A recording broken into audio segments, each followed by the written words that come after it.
നമസ്തേ. നാം ഒരു വ്യക്തിയെക്കുറിച്ച് ഒരു നല്ലയാളാണ് എന്ന് പറയണമെങ്കിൽ ആ വ്യക്തിക്ക് അത്യാവശ്യം വേണ്ട ചില നല്ല ഗുണങ്ങളെങ്കിലും ഉണ്ടായിരിക്കണം. ആ നല്ല ഗുണങ്ങളിൽ പരമപ്രധാനമായ ഒന്നാണ് അനുകമ്പ. ശ്രീ നാരായണ ഗുരു അനുകമ്പ ദശകം എന്ന കൃതിയിലൂടെ നമുക്ക് അനുകമ്പയെക്കുറിച്ചുള്ള അതിനെക്കുറിച്ചുള്ള മഹത്വത്തെക്കുറിച്ചും അതിൻ്റെ പ്രാധാന്യത്തെക്കുറിച്ചും വിശദീകരിച്ച് തരികയാണ്. നമുക്ക് അനുകമ്പ ദശകം ഒന്ന് കേട്ടു നോക്കാം. ഒരു പീഠയെറുമ്പിനും വരുത്തരുതെന്നുള്ള അനുകമ്പയും സദാ കരുണാകര നൽകുകൊള്ളിൽ നിൻ തിരുമേ വിട്ടകലാതെ ചിന്തയും അരുളാൽ വരും ഇമ്പമൻപകന്നൊരു നെഞ്ചാൽ വരുമല്ലലൊക്കെയും ഇരുളൻപിനെ മാറ്റുമല്ലലിൻ കരുവാകും കുരുവാമിതീതിനും അരുളൻ പനുകമ്പ മൂന്നിനും പൊരുളൊന്നാണിതു ജീവ താരകം അരുളുള്ളവനാണു ജീവി എന്നൊരു വിട്ടിടുകയേ നവാക്ഷരീ അരുളില്ലയതെങ്കിൽ അസ്ഥിതോൽ സിരനാറുന്നൊരുടമ്പു താനവൻ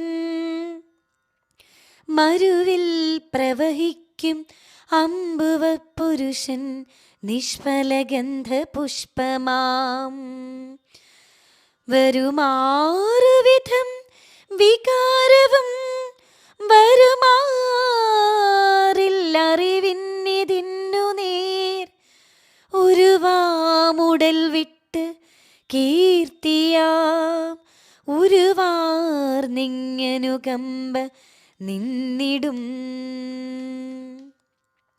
പരമാർത്ഥമുരച്ചു തേർവിടും പൊരുളോ ഭൂതദയാക്ഷമപ്തിയോ സരളാദ്വയ ഭാഷ്യകാരനാ ഗുരുവോയി അനുകമ്പയാണ്ടവൻ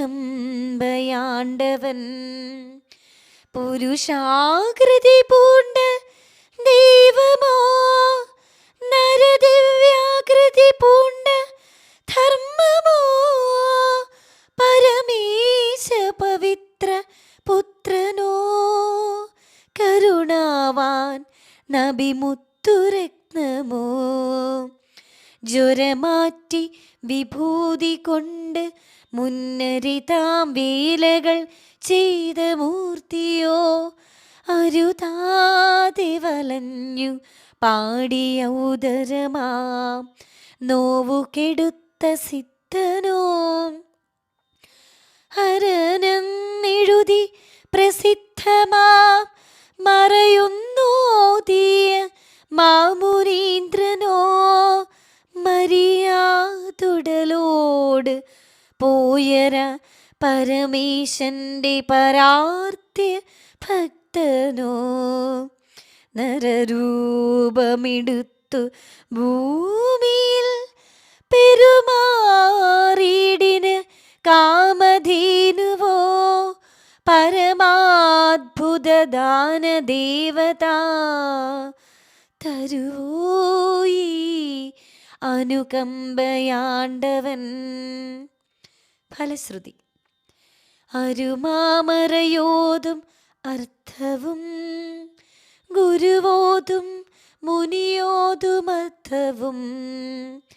ഒരു ജാതിയിലുള്ളതൊന്നു താൻ പൊരുളോർത്താൽ അഖിലാഗമത്തിനും